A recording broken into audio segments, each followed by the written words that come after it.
भारतीय क्रिकेटर चेतेश्वर पुजारा ने 24 अगस्त को अपने रिटायरमेंट का ऐलान कर दिया। मगर रिटायरमेंट से कुछ महीने पहले मई में पुजारा दी लल्लन टॉप के खास show guest in the news room में आए थे। यहाँ उन्होंने लल्लन टॉप के एडिटर सौरभ द्विवेदी से ढेरों बातचीत की थी। इन्हीं बातों के बीच रिटायरमेंट से जुड़ा सवाल भी आया। वो वक्त तब का था जब उसके कुछ ही दिन पहले देश के दो बड़े क्रिकेटर्स विराट कोहली और रोहित शर्मा ने टेस्ट क्रिकेट से संन्यास लेने की घोषणा की थी। बात निकली कि बातें होती हैं, बोर्ड अपने खिलाड़ियों को अच्छे से रिटायरमेंट नहीं देता। आप इन बातों पर क्या कहेंगे? वैसे बोर्ड का यहाँ पर मतलब है बीसीसीआई से, यानी board of control for cricket in India. यह भी पूछा गया कि जब इतने लंबे वक्त तक भारतीय क्रिकेट को सेवाएं देने के बाद कोई खिलाड़ी संन्यास लेता है तो उन्हें किस तरह से फेयरवेल दिया जाना चाहिए? क्या कोई मैच होना चाहिए या कोई और तरीका? तब चेतेश्वर पुजारा ने जो जवाब दिया था वो आपको जरूर सुनना चाहिए। पहले तो जो रिटायरमेंट का कॉल है वो प्लेयर का पर्सनल कॉल होता है, बट जो भी प्लेयर इंडियन टीम के लिए 5-10 साल से ज़्यादा खेले हैं या तो 50 से ज़्यादा मैच 40-50 से ज़्यादा मैच खेले, जब उनको आप आगे कंसिडर नहीं करने वाले या तो उनको रिटायरमेंट लेना है, तो आई डू अग्री कि उनको एक मैच का मौका मिलना चाहिए कि जहाँ पर वो ऑन फील्ड रिटायरमेंट ले सके।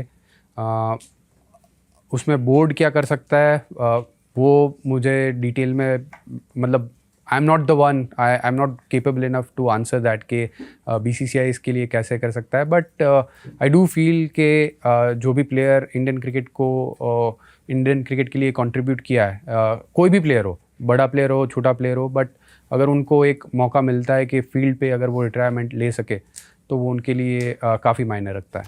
यानी चेतेश्वर चाहते थे कि रिटायरमेंट के लिए कम से कम बोर्ड को ये तो सुनिश्चित कर लेना चाहिए, इतना तो इंश्योर कर ही सकते हैं कि हर छोटे बड़े खिलाड़ी को ऑन फील्ड रिटायरमेंट अनाउंस करने का मौका मिले। खासतौर पर ऐसे खिलाड़ियों को तो सम्मानजनक रिटायरमेंट दिया ही जाना चाहिए जिन्होंने देश के लिए 40-50 से ज्यादा मैच खेले हैं या फिर 5-10 साल तक कंट्रीब्यूट किया हो। हालांकि रिटायरमेंट से पहले की उनकी ये ख्वाहिश पूरी नहीं हो पाई। जब उन्होंने अपना रिटायरमेंट अनाउंस किया तब चेतेश्वर पुजारा को ऑन फील्ड रिटायरमेंट का मौका नहीं मिला। उन्होंने 24 अगस्त को औपचारिक तौर पर अपने संन्यास की घोषणा की। 103 टेस्ट मैच और 7,195 रन बनाने के बाद की गई घोषणा, एक ऐसे बल्लेबाज की घोषणा रिटायरमेंट की जिनका नाम भारत के टॉप बैटर्स में गिना जा सकता है। लेकिन ये सिर्फ आंकड़े ही नहीं, उनका तरीका भी था जो उन्हें खास बनाता है। चेतेश्वर की पत्नी पूजा अपनी किताब में लिखती हैं कि वो कभी जल्दी नहीं करते, हमेशा पूरी शांति में रहते हैं। उन्होंने हमेशा कहा है कि प्रैक्टिस में एक तरह का फोकस होना चाहिए, कहीं कोई बात या बातचीत बीच में नहीं होनी चाहिए। उनकी बैटिंग के सबसे चर्चित पलों में से एक है 2018-19 का ऑस्ट्रेलिया दौरा।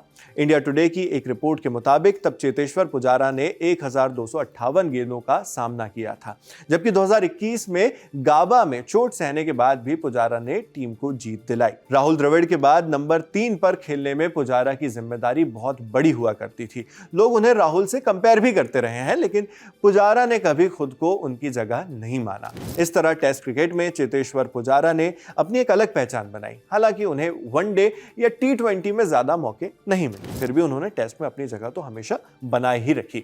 और फिर इसी राह पर चलते हुए आज यानी 24 अगस्त को क्रिकेट का ये सफर उनका पूरा हुआ। अब आप इस पूरी खबर पर और चेतेश्वर पुजारा के रिटायरमेंट से जुड़ी ख्वाहिश पर क्या सोचते हैं, हमें कमेंट बॉक्स में लिखकर जरूर बताएं। मैं हूं शेख नावेद, देखते रहिए दी लल्लन टॉप। शुक्रिया।